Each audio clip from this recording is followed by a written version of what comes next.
Salut tout le monde! Allô? Je vais couper ça, mais c'est juste que j'ai jamais fait ça, fait que je suis comme en mode. C'est comme comment est-ce qu'on commence? Ouais. Oui, on commence.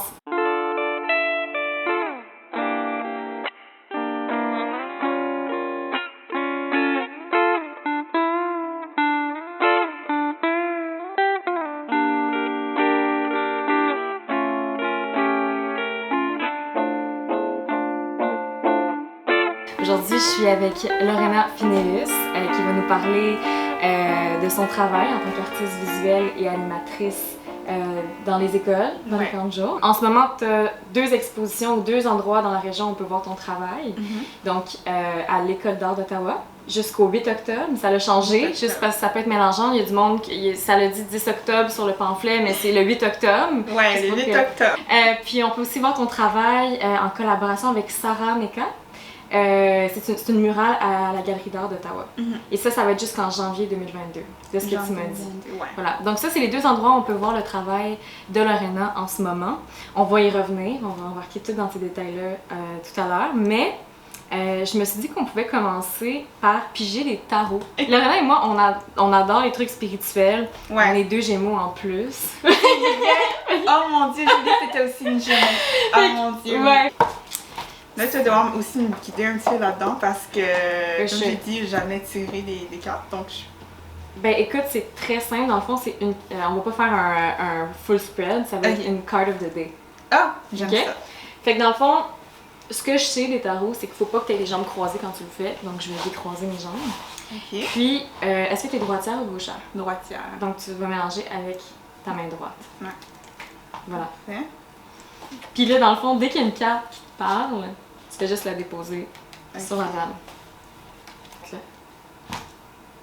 Ouh. Donc, la carte, c'est Father of Cups. Je vais la montrer juste aux gens pour qu'ils la voient. C'est pas le kit de tarot traditionnel, c'est une artiste du BC qui l'a fait. Oh wow! Puis qui a réinterprété le tarot. C'est noir. Qu'est-ce que ça t'évoque?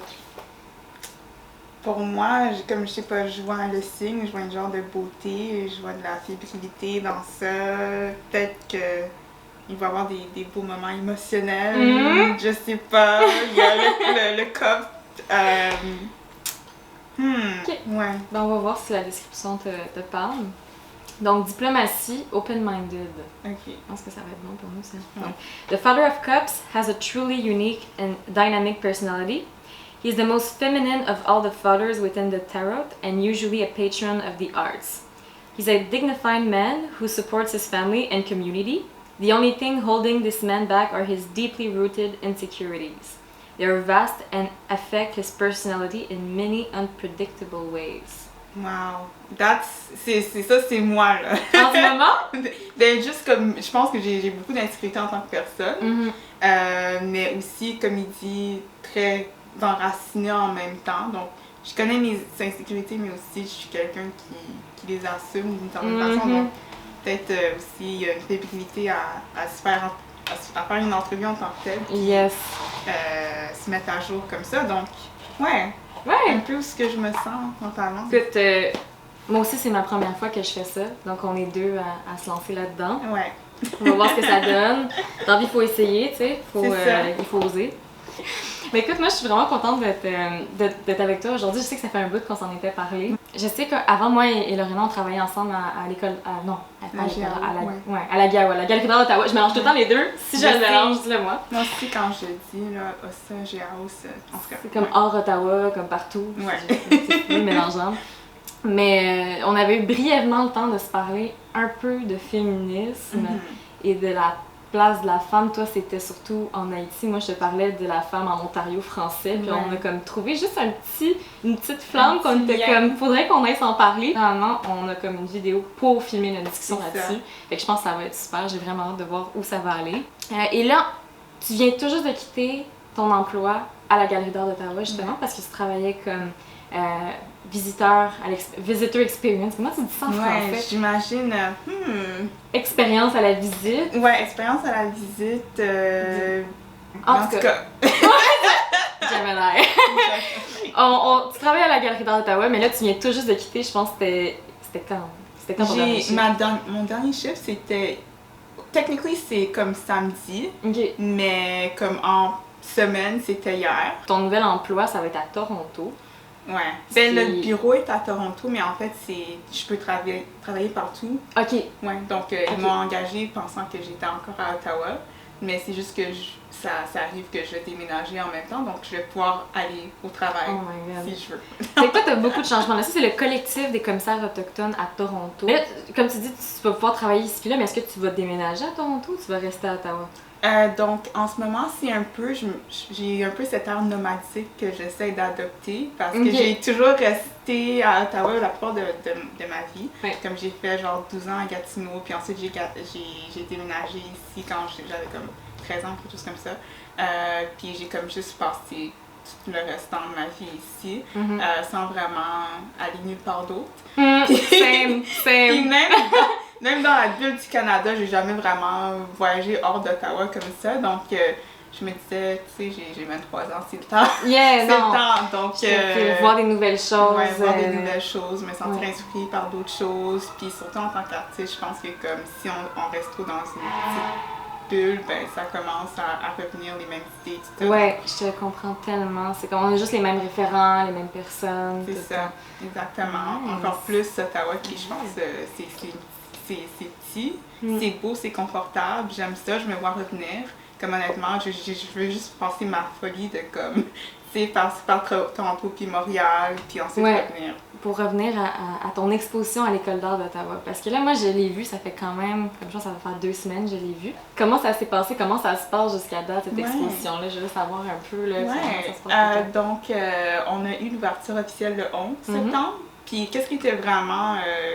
très confus pour tout le monde, c'était que comme c'était ouvert au public à partir du 17, mais on a eu comme le opening, le vernissage le 11.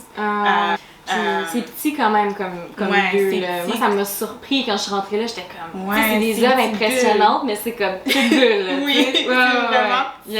Puis on a comme ces grosses œuvres-là, puis je me disais comme c'est très intime au moins, comme quand on passe au travers de chacune, on a le temps, puis qu'est-ce que j'ai remarqué, c'est que beaucoup de personnes peuvent y aller toutes seules, ils ont leur temps avec la pièce en tant que telle, et c'est pas comme une place qui est super achalandée tout le temps, puisque c'est comme une école, j'imagine, puis tout le monde est comme en haut. C'est ça. Mais quand même, il y a beaucoup de trafic en tant que tel, ce qui est bien. Donc, je suis vraiment contente avec comment c'est sorti, honnêtement. Donc, le nom de ton exposition, c'est Déchoucage, si je le prononce bien. Oui, Déchoucage. Parfait. Ce qui veut dire déracinement d'une plante. Puis là, je sais qu'on avait un peu parlé, mais ma première question, juste pour que les gens le sachent, pourquoi ce terme-là? Oui, donc ça vient en fait après, c'est originalement un terme politique qui est venu après la dictature d'Haïti qui était comme pour plus de 40 ans, qui a commencé avec François Duvalier, puis après ça a été à son fils Baby Doc, qui est comme un genre de surnom qu'on donnait. Puis ça, c'est quand il est parti le 7 février 1986, c'est là que les Haïtiens ont vraiment voulu reprendre le pays pour eux. Et c'est là d'où est venu un peu ce terme de déchoucage, qui est cette idée que comme le peuple va et tente de un peu enlever tout ce qui restait, qui venait avec la dictature en tant que telle, que ce soit les infrastructures ou comme même les personnes qui étaient alliées avec comme la dictature directement, comme aller genre à leur maison ou comme dans peu importe, qui vraiment foutent le bordel. Afin de comme protester et tout ça, et de recommencer à zéro. Puis ça, qu'est-ce que je trouvais intéressant avec le terme, c'est que c'était pas la première fois quelque chose comme ça s'était passé. Ça s'est aussi passé après la Révolution en 1804, quand les Français, là j'allais dire sont partis, mais en fait on les a fait partir. Donc, ils sont pas partis, comme bye. Donc après que ça c'est arrivé, comme c'est là que aussi les esclaves ont vraiment voulu comme reprendre cette là, je pense à souveraineté,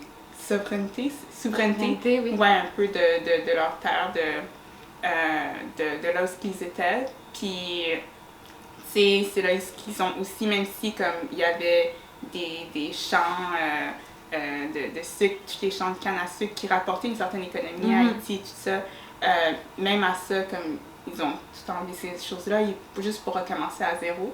Et pour moi, c'était cette idée d'un peu d'utiliser toute cette histoire-là, toute cette histoire qui vient avec le terme, mais faire un focus sur un peu le rôle et la question de la femme, qui je pense qui est surtout comme souvent pas vue comme elle devrait quand ça vient à Haïti, mais aussi quand je pense à cette idée de féminisme, et surtout de féminisme dans un contexte du tiers-monde, comment est-ce que ça fonctionne, comment est-ce que les femmes, bien qu'elles sont vraiment au centre souvent comme du pays au travers, que c'est elles qui travaillent, c'est elles qui sont dans les politiques, etc.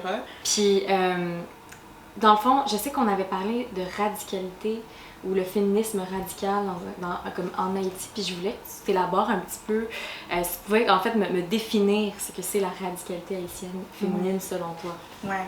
Pour moi, quand je pense à la radicalité haïtienne, je pense vraiment à ma grand-mère. Je pense à son cheminement jusqu'à comment elle est venue d'Haïti jusqu'à ici. Il y a ça, mais aussi, je pense que j'aurais même commencé avec, peut-être, si je parle d'une des œuvres, directement que j'ai mis dès que quand on rentre dans l'exposition qui est Anacaona, la fleur d'or des Antilles, qui en fait c'était une reine autochtone qui était là avant même que les premiers colons viennent. Donc, qu'est-ce qui est intéressant avec Haïti, c'est que les Espagnols ils ont touché les Français, les Anglais, puis ça c'est toute une petite île, tu sais. Donc, à cette époque-là, c'était les Espagnols, quand le peuple taïno puis Arakwak, qui est vraiment les peuples autochtones de comme des Caraïbes, surtout comme dans la République dominicaine, etc., qui étaient là avant, même que les esclaves ont été apportés par la traite, le passage du milieu, etc. Et comme il y a toutes ces histoires autour de vraiment tous ces exploits, elle en tant que femme, super forte, etc. Et je voulais illustrer un peu ça, mais au travers de ma grand-mère, qui je vois aussi, qui a eu vraiment beaucoup... Je sais même pas comment... comment le dire, c'est juste pour moi l'avoir vu depuis que j'étais jeune, parce que je suis une fille unique, puis j'ai été éduquée j'ai été élevée par ma grand-mère puis ma mère. Ouais, c'est ça.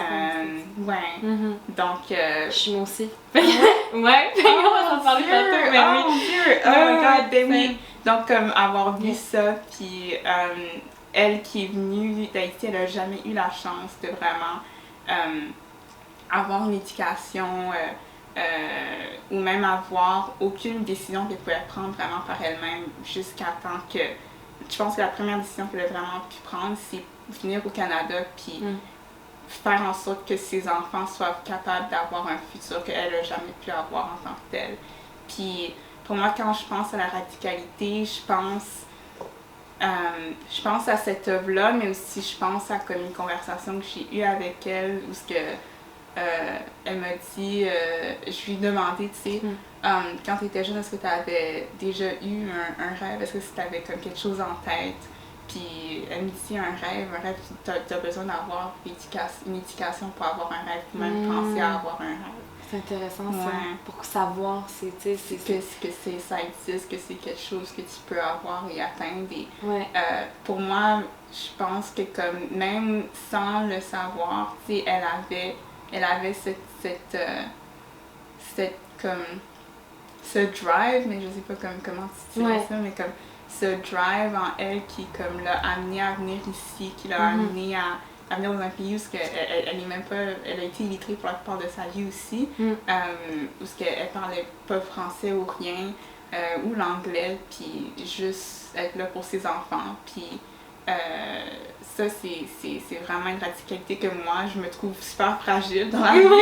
Comme te mettre à cette place-là, Ouais. ça doit être... Parce que c'est quand même un changement aussi, là, tu sais, c'est comme, c'est pas du Exactement. tout les mêmes référents. Fait comme, comment tu dirais que ta mère et ta grand-mère, ayant été éduquées par ces deux femmes-là, comment dirais-tu qu'elles ont eu un impact sur la personne que tu es aujourd'hui? Ouais, je pense qu'ils m'ont inspirée de façon super différente, les deux. Donc, il y a ma mère qui est une femme il y a une œuvre dans l'exposition, comme l'exposition est faite de 5 portraits, grands portraits, puis ensuite il y a 4 petits portraits qui sont plutôt comme de personnages historiques. Oui, puis on va y revenir, justement. On va y revenir. Je vais pas aller là-dedans encore. Oui. Mais en parlant de juste comme les femmes qui sont dans ma vie, il y a comme un portrait de ma mère, ma grand-mère, ma petite nièce, puis ma cousine, ainsi que moi, un self-portrait. Puis un peu, qu'est-ce qui est intéressant entre celle de ma grand-mère et celle de ma mère, c'est que ma mère, j'ai toujours eu cette relation assez, je sais pas, c'est comme polarisante. Ouais. Ou est-ce que c'est comme... Polarisante, bon. J'ai pas une polémique. J'essaie de trouver le mot. Peut-être mitigante, peut-être. Ouais, mitigante. Comme... Ouais, c'est ça, un petit peu mitigé. Conflictuelle, mais pas. Oui, exactement. Comme elle me... Tu sais... elle me challenge. Ouais, je suis challenge. D'une bonne façon. Ouais. Puis c'est juste parce que comme... je vivais dans les traditions haïtiennes, donc je vais manger de la nourriture haïtienne, on va aller dans des fêtes, etc., on va en parler. Mais quand ça vient de vraiment parler d'Haïti, de parler de « Ah, j'aimerais y aller », comme ça a toujours été un blanc complet. OK. Puis pour moi, c'est vraiment plus tard, quand j'ai commencé à m'intéresser un peu à cette histoire-là, à comme cette lacune un peu qui s'est formée dans mon vécu, dans ma vie en tant que telle, je me suis demandé pourquoi j'ai jamais vraiment été capable d'élaborer et de mettre comme un dialogue puis des mots derrière qui je suis en tant que personne. Ouais. Et souvent, maintenant que j'ai ces discussions-là avec ma mère, puis que je lui raconte un peu toutes mes trouvailles au travers des œuvres que je fais, surtout au travers de l'histoire d'Haïti, elle me dit souvent « Mais pourquoi tu vas aller chercher ces histoires-là? » Parce que pour elle, c'est presque une shame, comment je dirais, comme une honte un peu, d'une certaine façon, parce que c'est cette idée, pour moi, je pense qu'elle est venue ici en tant que jeune fille, et pour elle, ça a toujours été cette idée qu'Haïti, c'était un certain pays qui a perdu tellement,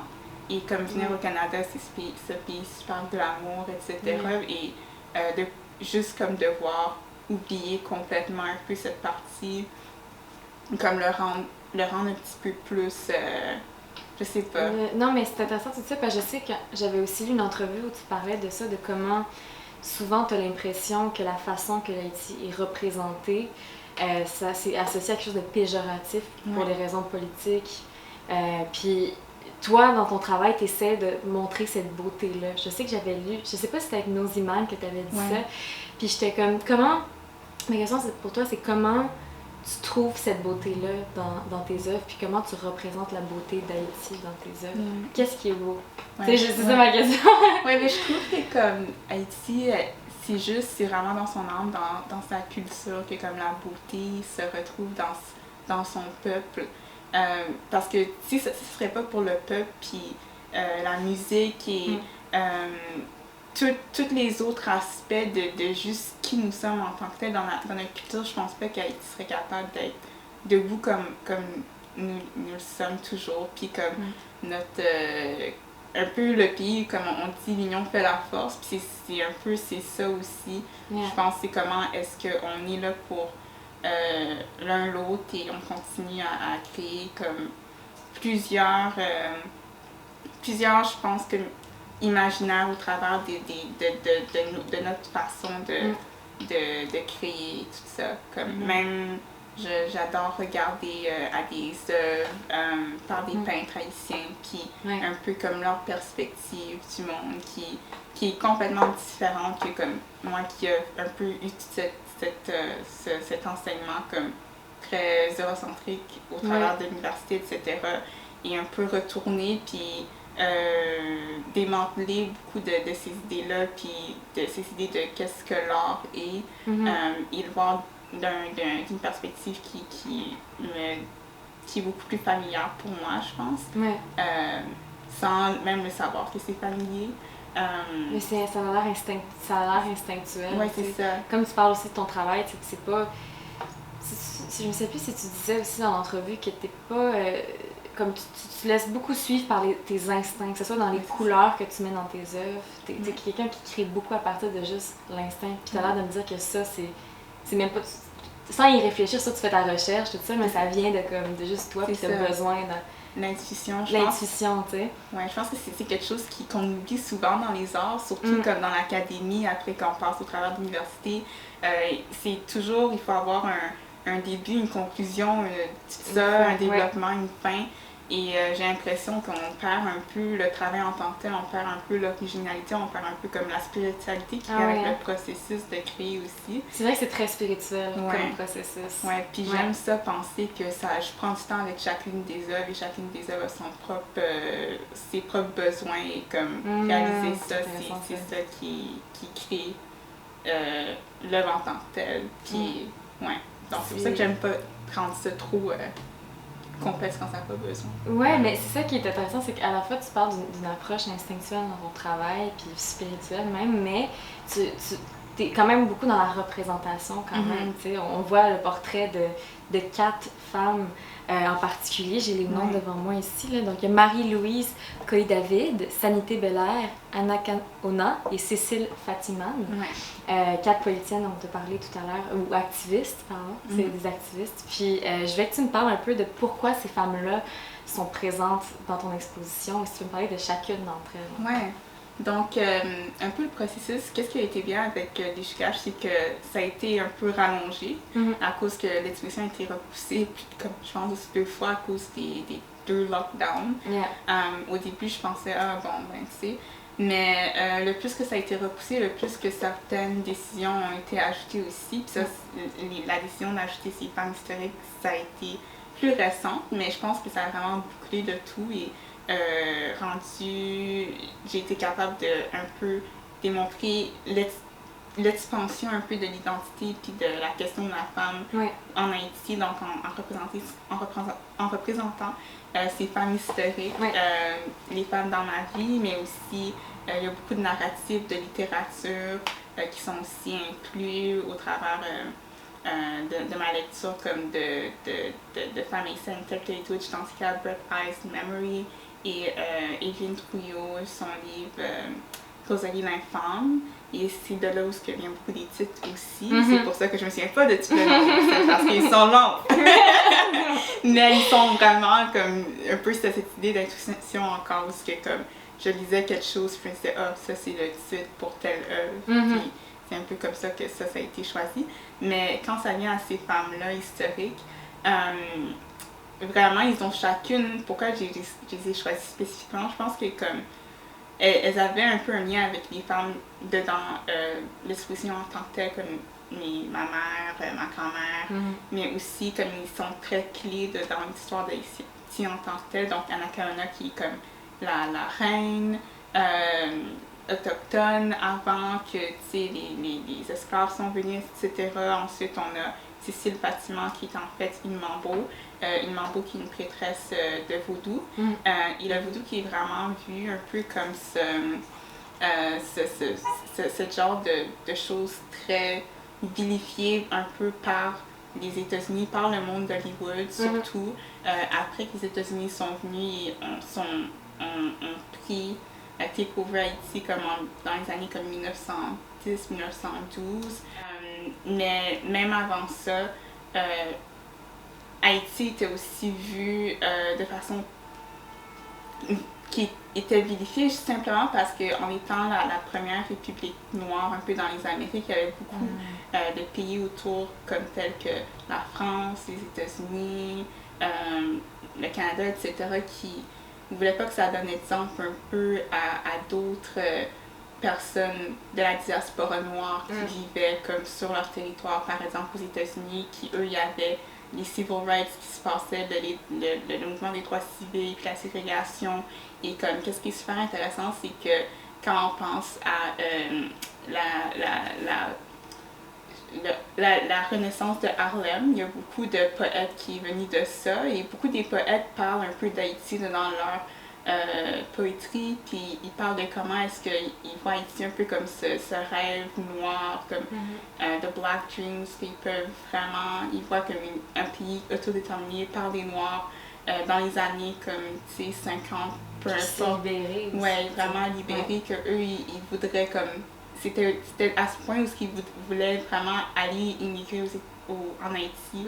Et ça donnait aussi un exemple à d'autres Noirs aussi autour du monde. Et vraiment, c'est pour ça que comme le vaudou et tout ce qui était vraiment rattaché à la culture d'Haïti en tant que telle devait être vérifié. Donc, c'est quand même vraiment intéressant ça. En tout cas, mais je trouve ça aussi c'est quand même fou à quel point, comme, puis même encore aujourd'hui, tu sais. Ouais, c'est ça, c'est comme penser que, je pense que la première itération du vaudou est venue après que comme un écrivain est allé en Haïti, puis comme il a vu une cérémonie, puis en fait il a trouvé ça tellement c'est différent. Puis là, il a un peu décrit cette cérémonie-là au travers d'un livre qui s'appelait, là je me souviens plus, mais c'était comme Black Island or Island, quelque chose comme ça.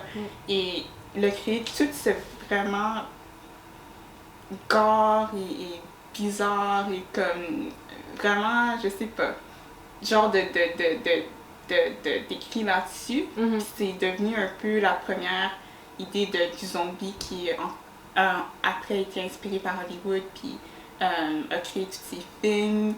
Et de là, c'est là que la mystification d'Haïti a commencé. Et un peu, je pense que quand tu commences à mystifier comme un endroit ou comme un pays, c'est là où que les gens ne sont plus vraiment vus comme humains après un certain moment. Et c'est là où que, comme les imaginaires puis la pensée autour d'Haïti a commencé à changer et à shifter surtout.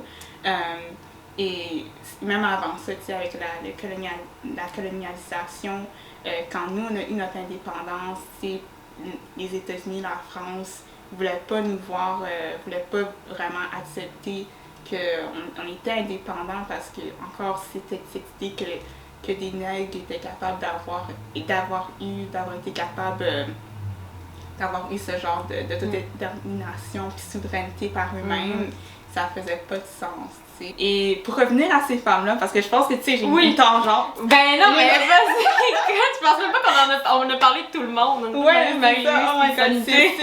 Donc, qui sont-elles? Ouais, exactement. Donc, Cécile, un peu pourquoi elle était une prêtresse de vaudou, puis elle, en fait, elle a été à la Révolution. Donc, avant même que comme les esclaves ont pu comme se venir ensemble puis aller contre les Français, ils devaient se rencontrer au début. Puis ça, c'est au travers de la cérémonie du bois caïman qui a été la première rencontre de tous les esclaves pour commencer vraiment, j'imagine, à jaser, à parler de comment est-ce qu'ils vont faire cette révolution-là en tant que telle.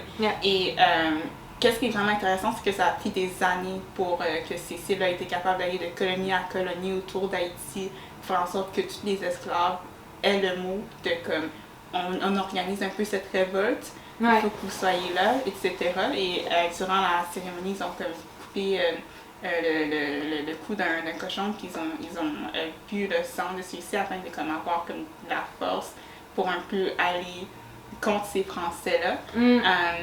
Juste parce que aussi en même temps, quand je pense un peu à cette révolution-là, ce qui est super intéressant, c'est comment ils avaient tous le même but, c'était comme de liberté, c'était super simple, cette idée, on veut juste être libre.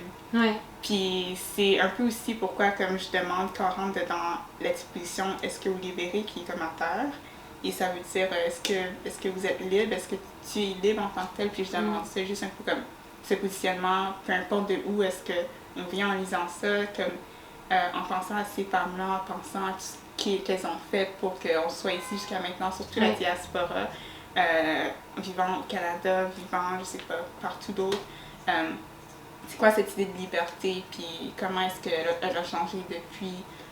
Donc, c'est une femme comme Cécile, il y a une femme aussi comme Sanité est super intéressante par le fait que comme elle apporte cette idée un peu plus non-binaire un peu quand ça vient à l'histoire d'Haïti parce que elle, bien qu'elle était, elle avait comme un mari, etc., mais comme à cette époque-là, les esclaves, c'était pas exactement, il n'y avait pas vraiment cette humanité qui leur était rattachée.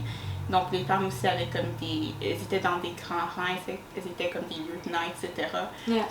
Ça arrêtait pas ça. Donc qu'est-ce que j'aime vraiment avec son histoire, c'est comment elle vivait pour Haïti jusqu'à la fin, même lorsqu'elle a été exécutée, puis quand elle a été exécutée, comme la dernière chose qu'elle a dit, c'est vivre la liberté, abattre l'esclavage, puis vraiment super radicale comme femme, puis comme son histoire aussi.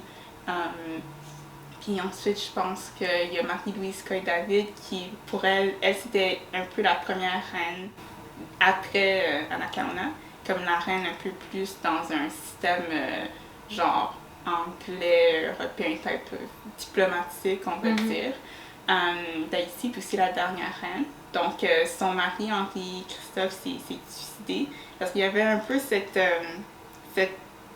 chose en Haïti où que toutes les personnes qui allaient au pouvoir après un moment donné, elles étaient comme... Il y avait des coups d'État, etc. Donc, un peu, il est devenu un peu fou. Il s'est dit comme, bon, quelqu'un va venir pour moi à un moment donné, donc je vais juste me faire ça avant que quelqu'un vienne pour moi. Puis, elle, un peu, qu'est-ce que je trouve intéressant avec son histoire, c'est qu'elle a vécu la plupart de sa vie en exil, après que son mari est mort, comme elle a dû s'exiler du pays, et avec ses 2 filles qui sont aussi mortes avant elle, et son fils qui a été tué après la mort de son père. Donc, un peu cette idée de devoir vivre à l'étranger dans un temps où être une reine noire, ça faisait pas vraiment de sens. Surtout à l'étranger, comme comment est-ce que ça fonctionne, comment est-ce qu'elle a été capable de vivre avec des des abolitionnistes qui comme autour, qui, merci, elle a été capable de trouver du monde qui apprenait. Chacune d'entre elles apporte un peu un certain niveau d'histoire, puis aussi de passé que j'aimerais comme rapporter un peu jusqu'à aujourd'hui, puis avoir les nouvelles générations haïtiennes de la diaspora comme réaliser que elles sont toujours en vie, il y a toujours this remembrance, comme je sais pas, qui est toujours en vie, tu sais, en tant que telle. Donc c'est pour ça que je les ai choisis moi. Fascinant. Moi j'en apprends beaucoup, je sais pas pour vous là.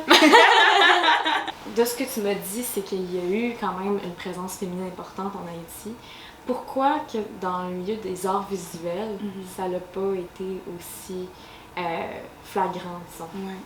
Je pense qu'il y a définitivement comme là où un certain privilège a commencé à vraiment se montrer. Parce que les femmes, je disais vraiment avant, parce qu'il n'y avait jamais cette idée de on pouvait pas travailler, c'était que comme on devait aller travailler, non seulement, mais aussi prendre soin de nos enfants, faire toutes ces autres choses aussi en même temps. Et aussi cette idée d'aller puis comme faire de l'art, aller comme peinturer, etc. C'était vraiment comme juste une activité qui on pouvait pas vraiment prendre le temps pour ça.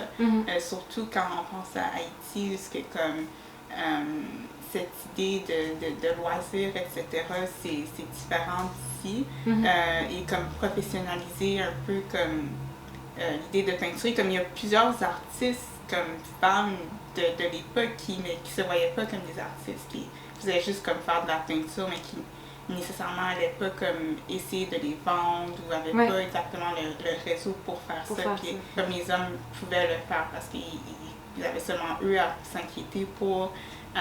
Et je pense que c'est ça qui est arrivé, parce que maintenant on voit les femmes qui commencent vraiment à reprendre un peu. On vit dans un nouveau monde, tout a changé vraiment, même en Haïti, où ce que les femmes sont capables de vraiment aller à l'école, décider qu'est-ce qu'elles veulent faire, décider comme un nouveau chemin pour elles en tant que telles. Puis aussi maintenant avec la diaspora qui communique un peu partout, comme beaucoup de nos histoires, puis de ces femmes en tant que telles sont capables de comme... je me trouve super chanceuse. Souvent je me dis d'avoir été capable d'être née au Canada, puis d'avoir été capable de faire un peu ce cheminement-là, parce que je suis certaine que même en Haïti, même si j'aurais peut-être voulu aller dans les arts, peut-être ça aurait pu être beaucoup plus difficile. Mais je pense que j'ai été capable de le faire en étant ici, puis c'est comme voir un peu il y a un peu cette montée de femmes qui sont capables, qui sont maintenant capables d'avoir accès à ces ressources et être capables de vraiment se mettre dans ce positionnement-là. C'est vraiment super de voir ça. Je vais te parler un peu de ton expérience en art visuel, en beaux-arts, ici à l'Université d'Ottawa, parce que je pense que tu as fait ça sur 4 ans. Ouais. OK. Puis ta spécialité, c'était beaux-arts. Beaux-arts, spécialisé en peinture puis dessin. D'autres plus peinture que dessin. Qui, je dirais, ça c'est une lacune du programme aussi parce qu'il y a comme plus de cours de peinture que de dessin, comme j'avais plein d'amis qui, eux, ils n'étaient pas capables de vraiment faire leur accent sur le dessin comme ils voudraient, à cause qu'il y avait comme une préférence pour la peinture. Painting is king. Usually, c'est ça que le monde dit, comme comparé à la sculpture ou la photo, à cause de l'historicité derrière. Mais pour moi, je pense que comme depuis la première année, comme je savais que la peinture c'était pour moi, parce que en première année, on t'oblige un peu à faire tous les cours. Donc, on te donne des cours de peinture, vidéo, photo, puis whatever else, juste pour faire en sorte que tu es capable de vraiment savoir. Peut-être que tu vas découvrir quelque chose d'autre que tu aimerais faire pendant cette première année-là, mais pour moi, je savais que c'était la peinture. Et je pense que c'était une intéressante transition parce que même avant, comme j'étais dans un programme spécialisé en art à Béatrice Deloge, et j'étais toujours été Moi, j'étais allée à de la salle, fait qu'on était des enemies. Des compétiteurs. En tout cas, même comme ça. Donc à BD, genre, j'avais déjà comme un peu cet esprit comme artistique et tout ça. Mais tu sais, je suis sûre que tu sais, si tu as été dans un programme d'art aussi à De La Salle, où c'est comme, ils te donnent des projets, c'est très encadré. Oui, c'est spécifique. Ouais, c'est très spécifique. Et là, soudainement, tu vas comme à l'université, parce que c'est vraiment comme, oublie toutes tes idées d'encadrement, puis pense pour toi-même. Et ça, je pense que ta démarche, je trouve ce que tu as. Et ça m'a vraiment déstabilisée parce que c'était la première fois que je pensais vraiment au-delà de juste comme la bulle comme de l'école et tout ça. Après ma deuxième année, c'est là où il y a eu un peu de doute, parce que je me demandais, tu sais, où est-ce que j'allais avec ça. Il y a eu beaucoup de peur qui a commencé à s'introduire. Donc, genre, il y avait ce boost que j'avais comme 2 jobs, puis j'allais à l'école c'est full-time à plein temps, puis comme je me poussais de façon super malsaine, juste parce que je me disais à la fin de ça, si je travaille pas 3 fois plus fort, ben je vais jamais aller nulle part avec ça. Donc cette idée d'être super consciente un peu de mon positionnement en tant que femme noire qui est comme dans un programme qui est comme aucune représentation vraiment dans mes enseignants ou même dans les autres élèves autour de moi. On était peut-être comme 2 autres personnes noires en tout cas dans mon année. En deuxième année, comme je pensais, j'essayais de voir si c'était vraiment ma place. Puis aussi, les enseignants, ils me passionnaient pas exactement. Pourquoi? Je peux-tu te demander pourquoi on va pas là-dedans? Ben, honnêtement, c'est juste, Ottawa, je pense que le département, il y a de l'époque, parce que je sais que là, ils ont commencé à changer un peu certains des profs, mais c'est surtout des enseignants qui sont là, ça fait très longtemps, qui ont leur idée très spécifique de comment approcher les choses, de l'art. Et souvent, comme quand on a des idées très spécifiques, c'est dur d'avoir des conversations qui vont au-delà de ça, puis qui sont beaucoup plus intéressantes. Parce que pour moi, il y avait tellement d'enseignants qui, eux, comme ils savaient pas comment parler au corps noir, ils savaient pas comment parler un peu à ces images-là. Et c'était comme, il y a un phénomène, comme j'en parlais aussi avec Sarah Neka, on a fait la murale ensemble. On parlait un peu de notre expérience quand on avait des critiques, genre, puis où est-ce que c'est un peu, à chaque fois qu'on fait un projet, on s'assit, puis on regarde les œuvres de tout le monde. Puis toutes les deux, on a comme un style très figuratif, où est-ce qu'on a comme le corps noir en centrale. Et souvent, on a remarqué qu'il y avait genre un silence, tu sais, dans la pièce, parce que le monde ne savait pas comment en parler. Puis critiquer ça, exactement. C'est un peu comme parfois c'est même pas des images parce qu'il y a du malaise ou rien, mais c'est juste le fait qu'il y a le corps de présent. Là, ça crée un malaise. Pourquoi puis tu là, penses? ben, Grosse question. ouais, Tu sais, t'as pas la réponse, mais tu sais, je me demande, sais. parce que tu sais, si c'est quelque chose, je veux dire, tu me dis que, tu sais, comme, est-ce que toi, cette critique-là, penses-tu que t'aurais voulu la voir, tu sais? Ouais. Comment tu penses que, comme, pourquoi tu penses que c'est comme ça, puis comment tu penses que ça devrait être Ouais, comment ça approché, tu sais? Ben, je pense que honnêtement, c'est le fait que le monde, on vit dans un monde où c'est tellement difficile de juste passer ou, je sais pas honnêtement, je pense que c'est juste parce qu'on n'est pas habitué de voir ce genre d'images-là dans des écoles, surtout comme dans un petit programme tel que l'Ottawa où que les enseignants, si l'enseignant n'est pas capable de lire la conversation, ben les élèves... étudiants, ils n'ont peut-être pas le confort. Ils n'ont pas le confort de faire ça non plus. Okay.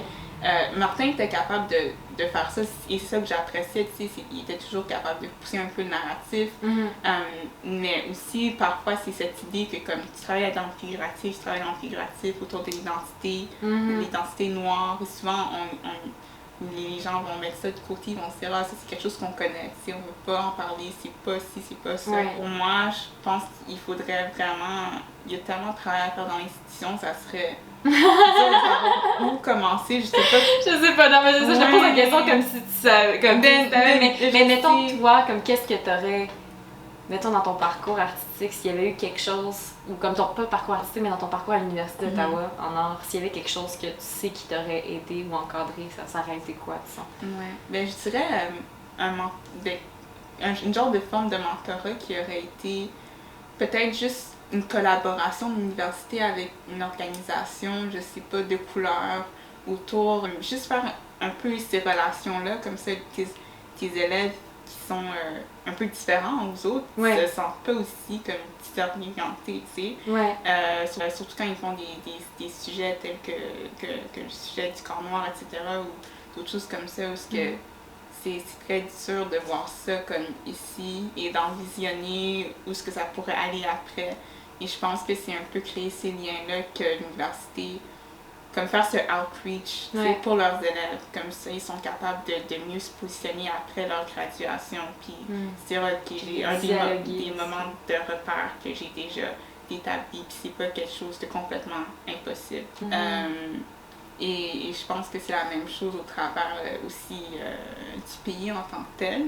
Malheureusement, le Canada, c'est pas comme super quand ça vient à cette idée-là. C'est ça, j'ai demandé si c'était exclusif à l'Université d'Ottawa, puis parce que probablement tu as fait ta recherche. Je sais que tu m'avais dit que ta maîtrise, tu pensais la faire, mais à l'Université d'Ottawa, c'était pas possible, justement parce qu'il manquait de cette ressource-là, d'un mentor ou quelqu'un qui pouvait t'aider, qui tu pensais pouvait vraiment comprendre ce que tu fais ou t'encadrer de la façon que tu voulais. Mais est-ce que c'est un problème, tu sais, comme, ou quelque chose qui est présent à travers le Canada, puis comme si tu peux élaborer un peu là-dessus quand même? Donc, en ce moment, je suis en train de regarder ton maîtrise, comme tu as dit. Et quelque chose que j'ai très vite remarqué, c'est qu'il n'y avait pas du tout d'enseignants ou aucun type de mentorat quand ça vient à la maîtrise dans le milieu de la peinture. Par contre, j'en ai vu un peu dans la photo, un peu dans les nouveaux médias, puis je pense que ça, c'est un peu... Pour moi, je pense que quand ça vient aux nouveaux médias, pourquoi on a plus de représentation là, c'est souvent parce qu'on est tellement exclu des médias plus vieux tels que la peinture, la sculpture, les classiques, qui ont été dominés vraiment par comme l'Europe, veut pas. C'est ça. Puis c'est tellement comme dans sa bulle que c'est très dur d'y avoir accès quand comme la vidéo puis la photo c'est beaucoup plus facile d'accès, moi je trouve. Bien que c'est des médias aussi complexes. Mais pour moi, je trouvais vraiment ça plat d'une certaine façon parce que beaucoup d'histoires que je parle, c'est des histoires diasporiques haïtiennes canadiennes. Parce que j'oublie pas que j'ai passé la plupart de ma vie au Canada, puis le fait que mon vécu ici, puis mon vécu en tant qu'haïtienne viennent ensemble, c'est ça qui crée vraiment ma pratique et mon point de vue.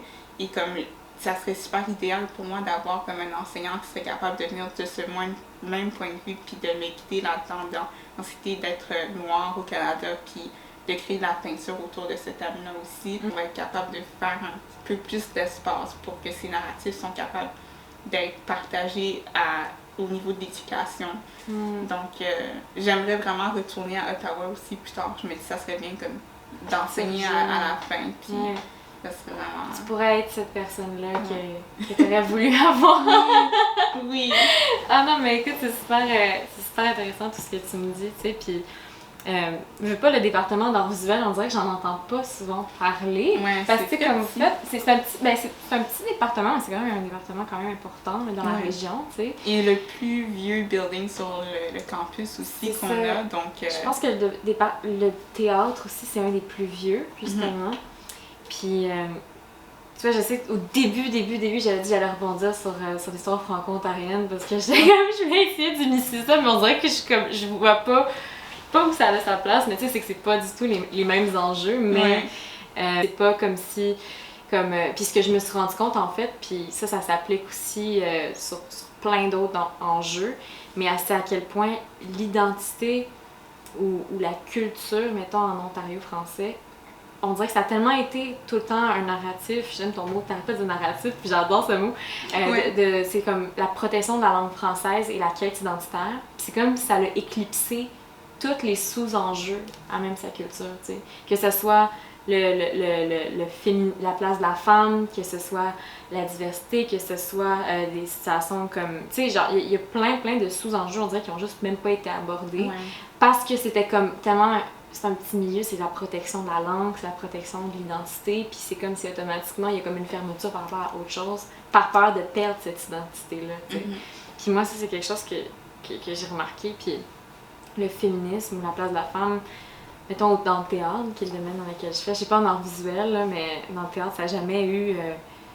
pas que ça n'a jamais eu sa place, mais c'est que c'est comme le fondement, puis je pense que c'est quelque chose qui fait partie un peu de ce que tu dis, c'est comme parce que le fondement artistique a tellement été masculin, on dirait que la façon que les femmes ont eu à devoir répondre à ça, c'est toujours dans un narratif qui devait être féminin. Fait que je suis une artiste femme. Donc c'est comme si c'est difficile de se détacher de je suis une artiste femme. Je sais pas juste dire, on dirait comme intéressant, juste si on lit, mettons, comme dans un journal, mettons qu'il y a comme, genre ça peut être comme Emmanuel ou peu importe, est une femme artiste. Tu sais, comme, c'est juste ce simple détail-là de mentionner, tu sais, tu dis pas est un homme artiste, mais tu dis est une femme artiste, comme si c'était un exploit, tu sais. Puis pour moi, ou comme tu sais, de mentionner qu'est-ce que tu sais, pour moi, juste ça, autant que ça n'a pas nécessairement des mauvaises intentions, juste ça perpétue cette espèce de comme. Elle est différente de ce qu'il y a, puis elle est différente des autres, puis ce qu'elle fait, c'est pas elle, c'est son genre. Tu comprends ce que je veux dire? Puis on a encore vraiment cette. Autant que l'identité est importante dans le travail, autant que ce que je fais, je pense que je considère ça comme féministe ou ça a un intérêt pour la femme, autant qu'on dirait que j'ai pas le choix de passer par cette étape-là, la femme, pour pouvoir me définir en tant qu'artiste. Comme plus tard ou plus loin, puis j'ai pas l'impression que l'homme a besoin de passer par c'est quoi l'homme avant de devenir un artiste. Mais non, c'est directement, je suis comme l'artiste, le génie, puis c'est fini. C'est ça, tandis qu'il y a beaucoup de femmes artistes avec qui, ben là, toi t'en fais partie, ça, on a ce dialogue-là, mais comme où on dirait que les femmes artistes ont besoin de passer par cette recherche féminine-là dans leur démarche avant d'avoir peut-être une démarche qui soit se détache ou soit est poussée dans cette direction-là, tu sais. Je pensais beaucoup à ça aussi, comme littéralement, mais plutôt comme du côté identitaire, comme culturel, on va dire, parce que c'est souvent comme... je dirais, je suis une artiste haïtiano-canadienne, etc. Ou comme parler du fait que je suis une artiste noire, etc. Et je parlais de post-black art un peu avant, parce que c'était tout ce mouvement comme dans les arts visuels afro-américains, où que plusieurs artistes noirs voulaient plus vraiment être attachés à cette idée de black art. Ils voulaient juste être rattachés à l'idée d'être artiste. Puis moi, je me suis dit, ben oui, c'est vrai, pourquoi est-ce que... Juste parce que j'utilise des corps noirs dans mes œuvres, ça veut pas nécessairement dire que c'est du black art. C'est juste de l'art, mais je figure des corps noirs. On dit pas que c'est comme les artistes tels que, je sais pas, Picasso ou peu importe. Quand ils mettaient des corps blancs, ils disaient pas c'est du white art. Non, c'est ça! C'est comme ça perpétue le fait que c'est surprenant. Puis pour moi, j'ai l'impression que c'est les putain, dans le sens où comme ça peut l'être. Ben non, en fait, ça l'est putain, genre comme. C'est ça. Comme parce que tu sais. Pour que ça devienne le qualifiant de. Ouais, ou une catégorie, tu sais. Puis je trouve ça, malgré moi j'ai l'impression que ça peut emboîter des fois, tu sais. Ça t'emboîte dans quelque chose parce que je suis comme, mais faut-tu que je fasse ça, sinon mon art c'est quoi, là, tu sais, comme, qui te parle, mais tu sais, c'est comme, je me pose la question, mettons, dans 10 ans, genre, où est-ce qu'on va être rendu à ce point-là, ouais. Tu vois? Mais bon, Grosse question! Grosse question, mais on espère que un jour, ça va être le cas quand ça vient aux personnes qui vont venir après nous, qui vont être capables de se dénommer artistes, puis c'est fini. Puis on n'aura pas besoin de devoir les questionner comme 1000 fois ou les mettre dans plusieurs boîtes. Maintenant, c'est tellement facile. T'es comme artiste queer, black, this, that, this. Puis c'est tellement c'est difficile de break it out de ça. Donc, pour revenir à ta mère et ta grand-mère, on l'a déjà un peu abordé. Mais est-ce que tu pourrais me dire, qu'est-ce que ta mère et ta grand-mère pensent du fait qu'elles sont aussi présentes dans ton travail? Comment ça les fait réagir? Je voulais te demander, c'est quoi leur relation avec ton travail, puis à quel point tu les inspires? Je pense que c'est assez drôle parce que j'ai un peu cette idée, quand j'ai commencé les arts, comme c'était vraiment... puis j'en parlais un peu plus tard aussi avec comme mon cheminement à l'université et tout ça, mais c'était vraiment comme instinctif parce que ma mère savait comme je faisais de l'art tout le temps et tout ça, mais c'était quand même pour elle, elle comprenait pas vraiment, tu peux être une artiste, tu peux faire de l'art, comme qu'est-ce que ça veut dire, c'est pas quelque chose, même je pense pour les personnes qui eux sont familières avec le monde des arts, comme ça l'est ici au Canada, puis à l'extérieur du Canada, c'est aussi quelque chose d'assez mystique, je pense, si on n'est pas à l'intérieur de la bulle en tant que telle. Puis pour elle, ça faisait juste pas vraiment de sens, jusqu'à temps qu'elle a commencé à entendre d'autres personnes, tu sais, parler de mes œuvres, parler de je t'ai vu sur telle ou telle peinture. Puis j'en parlais avec elle aussi, que j'utilisais comme des références d'elle et tout ça, mais pour elle, c'était comme un peu comme, ok, tu fais un dessin de moi, quelque chose comme ça. C'est comme un portrait. C'est comme, peut-être un petit peu plus que ça, là, mais... C'est plus poussé que juste un portrait. Mais comme c'est un peu cette idée que pour elle, maintenant, elle apprend un peu en même temps avec moi tout le travail qui vient avec la création d'une œuvre, puis c'est comme quelque chose que genre on partage ensemble, puis je pense que a vraiment pris le temps de pousser, de grow avec le temps depuis ma première année que j'ai commencé à peinturer, parce qu'avant ça je faisais juste comme dessiner pour dessiner, tu sais. Puis c'est seulement que j'ai pris ça sérieusement quand je suis allée à l'université. Mais non, je pense que ma mère, elle était un peu sceptique au début. Puis là, ça s'est venu plus tard. Elle est comme, ok, je vois qu'est-ce que tu fais. Je comprends ça. Tu vois, comme... C'est drôle parce que moi aussi, je sais que ma mère, c'est quelqu'un qui m'inspire beaucoup dans mon travail en général. C'est pas exactement la même situation. Ma mère, c'est une artiste visuelle, en fait. Moi, tu vois, genre, mettons... Je lui ai déjà dit, comme elle n'a jamais vu ou lu une pièce ou une œuvre littéraire que j'écris, comme où elle est là, mais à chaque fois que je lui ai dit, on dirait qu'elle est toujours sceptique parce que comme, mais là, qu'est-ce que tu vas dire? C'est ça, qu'est-ce que tu vas dire? Comment tu vas me représenter? Puis je suis comme, ben je te représente comme tu es, mais comme, mais ça veut dire quoi? C'est ça. Puis des fois, c'est comme ta perception d'elle en tant que telle, puis ça peut être un peu différent de comment qu'elle se voit, mais c'est ça. J'ai toujours ce questionnement-là, à quel point j'ai le droit de prendre une partie de toi, puis d'en faire une partie de moi dans mon travail, puis à quel point son histoire, ce qu'elle a vécu, ce qu'elle est, moi je peux reprendre ça puis décider d'en parler dans une œuvre. Tu vois ce que je veux dire? Comme moi, c'est toujours une espèce de petit débat éthique que les gens dans moi, tu sais, genre... Qu'est-ce que moi je me dis, c'est que si j'en parle pas, elle va pas le faire elle-même. Si j'en parle pas, elle va la job pour elle. Je fais la job pour eux, donc... Justement, on va embarquer dans quelque chose de plus intime, toi et moi, à partir de maintenant. Donc, j'ai demandé à Lorena d'amener 5-10 photos, je sais pas combien t'en as amené, mais des photos de famille, de ta mère ou de ton enfance qui qui t'inspirent ou qui ont pu inspirer ton travail? Je sais à quel point, comme t'en as parlé, que comme quand tu regardes dans les albums photos, c'est un peu là que tu trouves la source de ton inspiration aussi. Donc je me dis, mais pourquoi pas, on va regarder ces photos-là, on va en parler. Puis j'ai amené les miennes aussi, donc ça va être un échange, ça sera pas juste ça, je vais pas te mettre trop sur le spotlight, puis on va échanger là-dessus. Ok. Nice. Je vais te laisser commencer. Ok. Les invités d'abord. Oui. Donc, plusieurs de ces photos-là sont inspirées puis sont dans l'exposition aussi. Donc, c'est pour ça que je me suis dit, ah bon, c'est parfait. Yes. Donc, la première photo ici, c'est ma mère, super fashionista. Right? Comme à chaque fois que je passe au travers de nos albums, elle est toujours comme.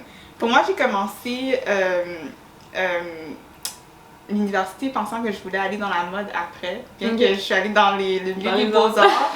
Je me disais, ok, j'ai pas vraiment le goût d'aller comme à l'école de fashion maintenant, donc je vais juste faire les beaux-arts. Puis ça, c'est à cause que j'ai toujours vu ma mère un peu depuis que j'étais jeune.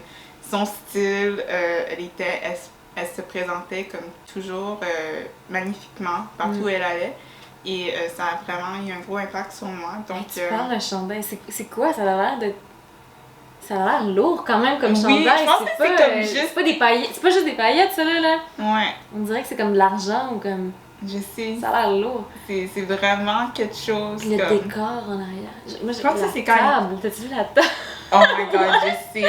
C'est impressionnant. Je pense que c'était... C'est Marie-Antoinette, genre. Même les cheveux. C'est ça. Puis, fait que c'est à Montréal, en quelle année ça? Je pense que dans les années 80. Ok. Sûrement 80, ouais. Wow. Ouais, magnifique. J'adore cette photo, honnêtement. Je reviens toujours quand je suis peinture. J'ai pas amené de photo de ma mère, malheureusement. Ah, ça va. Parce que juste pour les raisons que je t'ai dit, j'ai pas commencé à parler d'elle dans mon podcast.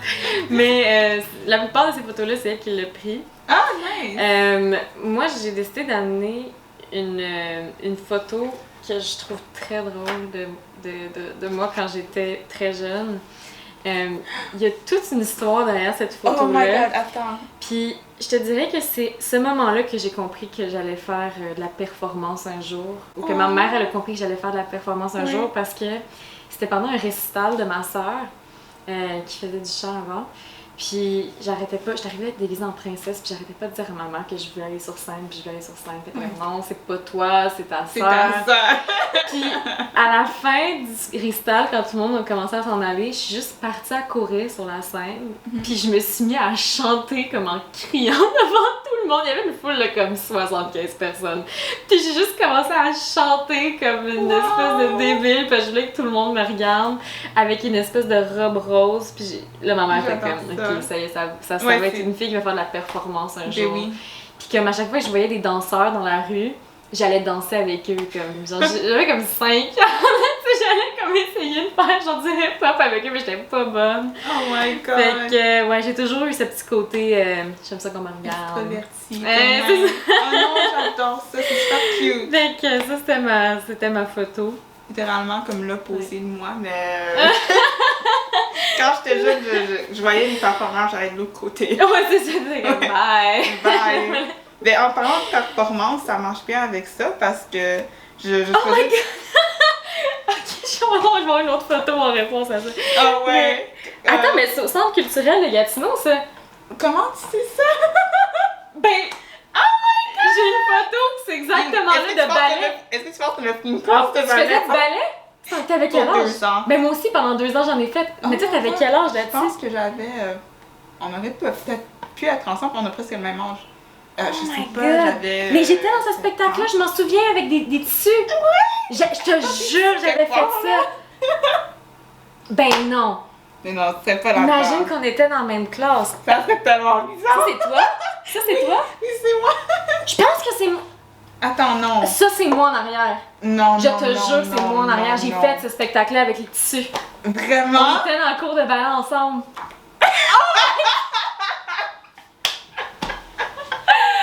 No way! Moi, c'était un an avant ça. Dans le même cours. Ok. Way. Faut que tu m'expliques ça parce que là, on vient. Ça, c'est impressionnant. Tu m'as amené une photo de le dernier spectacle de ballet que j'ai fait. Ouais, ben, je me souviens juste avoir pris le ballet pour 2 ans puis avoir détesté ça. Et honnêtement, comme la première fois que comme j'ai pris le ballet, comme je trouvais juste que comme c'était la première fois que j'ai comme été par cette idée de race un peu, d'être comme différente. Puis je pense que c'est là comme j'avais vu comme dans mon corps, etc. Je me disais, pourquoi j'ai l'air comme tellement différente. Donc c'est pour ça que comme j'ai apporté ça. Mais en même temps, je sais pas, je me souviens juste d'être super confuse. Le trajet, je savais pas quoi faire, je faisais juste regarder l'enseignant. Tu bougeais des petits. Ça croissait. Le monde est petit, hein?